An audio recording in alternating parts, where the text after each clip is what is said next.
balik lagi di kursus salon murah. Di video kali ini kita jawab pertanyaan lagi yo. Jadi ada yang nanya sama aku dari Nurmianti, dia komen di videoku yang sebelum buka salon harus tahu dulu ini. Jadi dia tanya kayak gini, aku seorang penjahit di rumah sendiri, rencana mau buka toko, tapi pengen buat salon juga di satu tempat. Kira-kira berhasil nggak ya Mbak? Tonton video ini sampai habis, ini ilmu banget soalnya.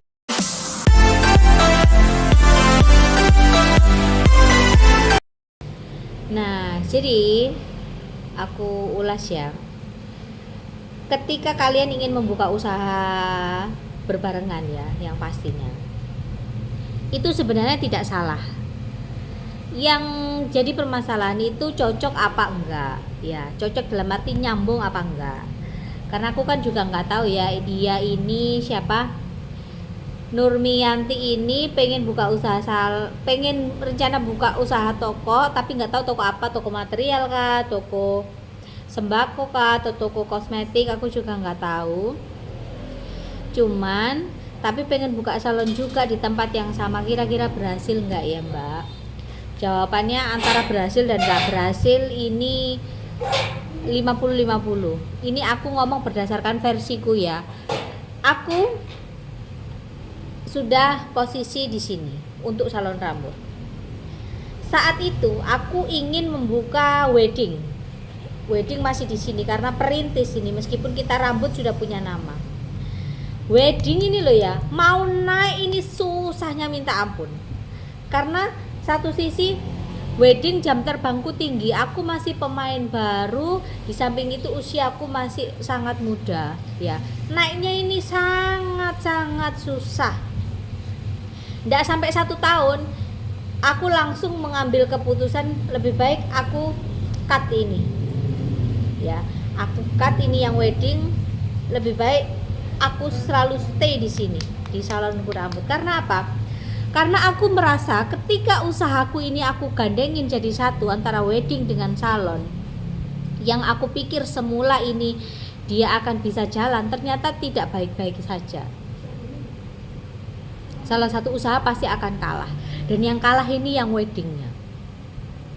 Anggap baik kita yang sudah ada di sini nih ya, sudah ada di atas banget untuk tata rambut, kena ini udah pikiran itu mulai kacau. Kacaunya apa? Kenapa nggak bisa jalan? Kok bisa? Uangku sudah masuk banyak, segala macam cara kita lakuin, tapi kok naiknya susah banget. Naiknya susah bukan karena nggak laku atau bagaimana. Jam terbang kita itu susah naik, akunya maksudnya saat itu susah naik karena satu di sini persaingannya itu ketat, dan yang kedua umurku juga yang masih muda itu tadi. Dan ketika kayak wedding di sini itu sangat-sangat sakral dan sangat-sangat kental, apalagi kalau waktunya temu manten, itu kan yang menemukan anggapannya ini ditemokno sama orang yang berumur. Kalau yang temu manten ini orang macam saya, anggapannya orang yang masih muda, orang kurang yakin, kurang percaya karena sakral itu tadi. Tapi kenapa kok saya di rambut ini naik?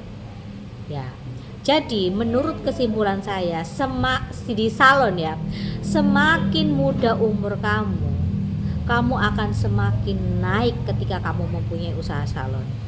Tapi kalau kamu sudah umur, misalkan kamu disuruh memilih untuk usaha, lebih baik pilihlah wedding atau bridal. Karena apa? Rata-rata orang Indonesia itu lebih percaya temu manten itu ditemukan sama orang yang berumur daripada orang yang macam seperti saya, anggapannya masih muda, begejekan kayak begitu. Itu tidak ada salahnya pemikiran seperti itu. Tapi kalau kita berkaca dari segi bisnis, saat itu aku langsung buru-buru ngekat ini. Ku kembangkan sayapku di sini supaya lebih besar lagi. Supaya kenapa aku saat itu ngekat yang usahaku ini?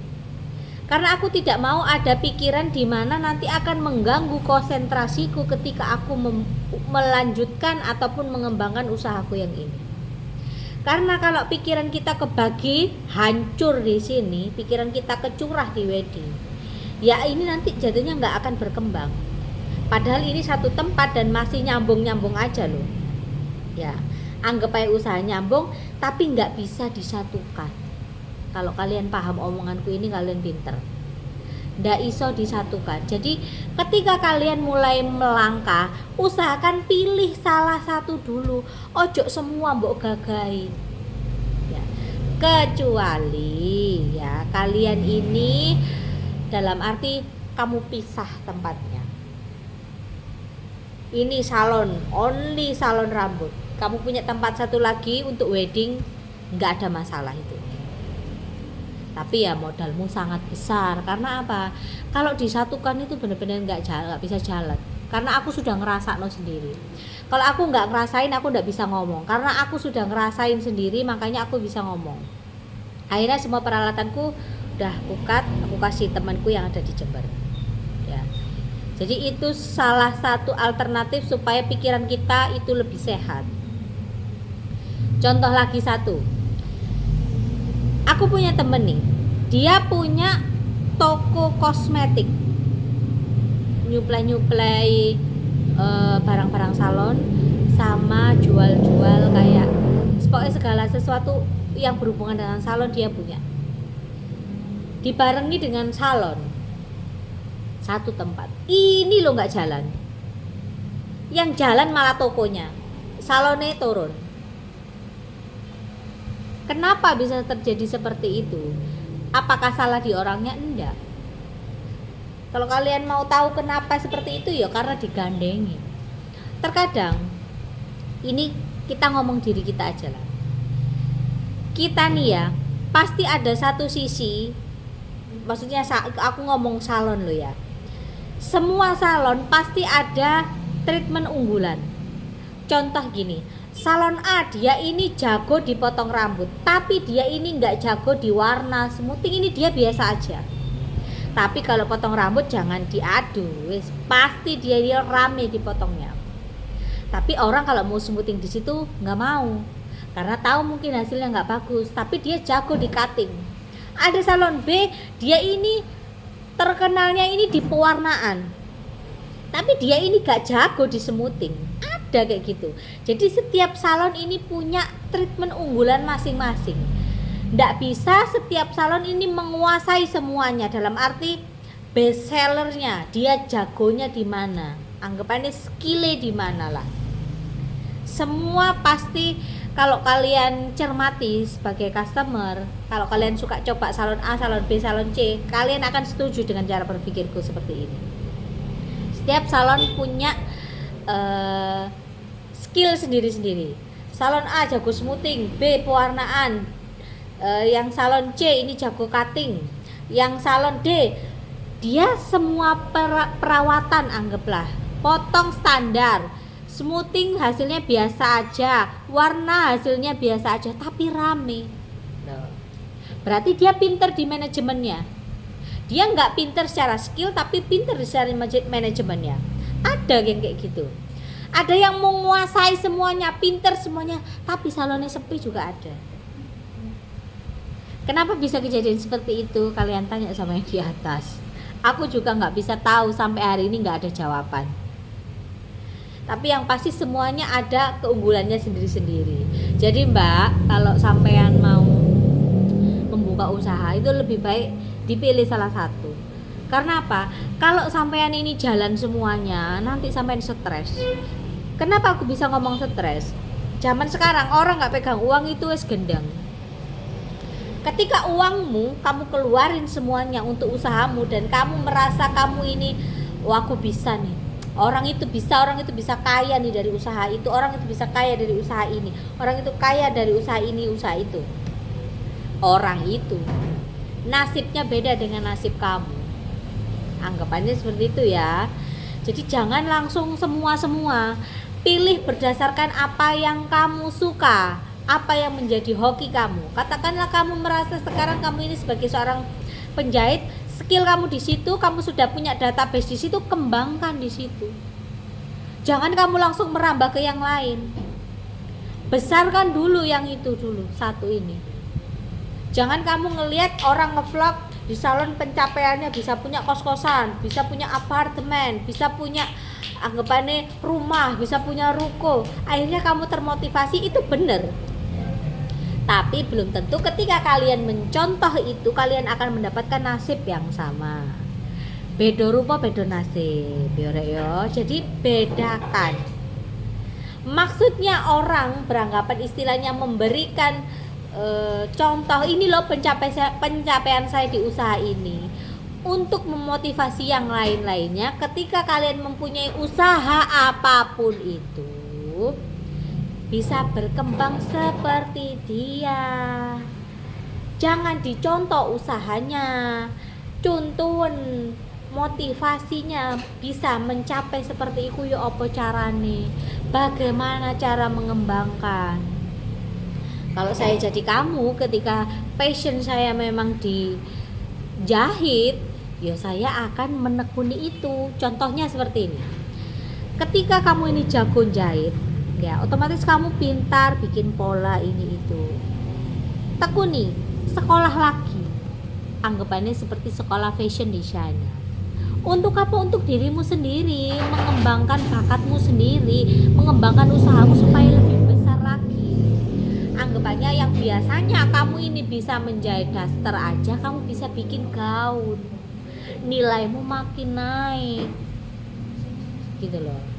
Keuanganmu tetap nih, nggak sampai ngerogoh kocek yang terlalu besar. Ketika kamu melihat orang lain sukses, kamu kan tidak melihat pengeluarannya, kamu tidak melihat resikonya. Yang kalian lihat hanya sekedar enak-enaknya toh. Yang susah-susah itu nggak diposting. Masih aku kayak gini ya, ngevlog gini, kayak enak ya kalian ngelihat aku.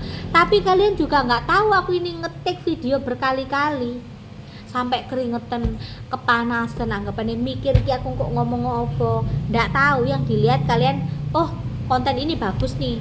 Karena apa? Menyusunnya ini kalian nggak tahu prosesnya ya.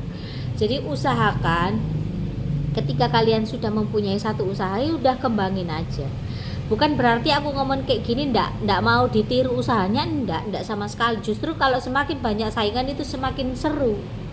Sama kayak kita judi, semakin asik gitu loh. Bukan seperti itu. Jadi lebih sayangnya gini loh, ketika kamu melihat orang usaha salon ini enak memang enak kalau tahu jalurnya loh ya.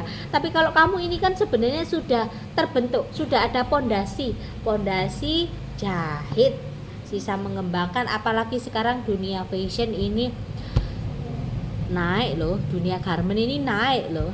Kenapa kamu nggak asah di situ? Kenapa kamu nggak mengembangkan di situ? Anggapannya seperti itu. Ketika kamu membuka usaha yang lain, apalagi pengen buka toko, pengen buka salon, nggak ada masalah ketika kita punya uang. Cuman apakah kita selalu ada di sini? Masalahnya roda itu berputar. Kalian harus juga mikir. Jangan kalian mikir senengnya, jangan melihat kesenangan orang lain, jangan melihat kesuksesan orang lain. Soalnya gak enaknya mereka tidak posting ya. Ketika kamu sudah ada di sini, uangmu sudah ada di sini. Kalau kalian misalkan sudah menguasai usaha jahit nih, kalian akan paham berapa uang yang kalian keluarkan. Katakanlah ingin membeli bahan, ingin membeli ini, ketika membuat baju ini itu kalian akan tahu budget kalian. Tapi ketika kalian membuka usaha yang baru ini, sebenarnya kalian ini misalkan mengeluarkan modal ini masih raba-raba loh.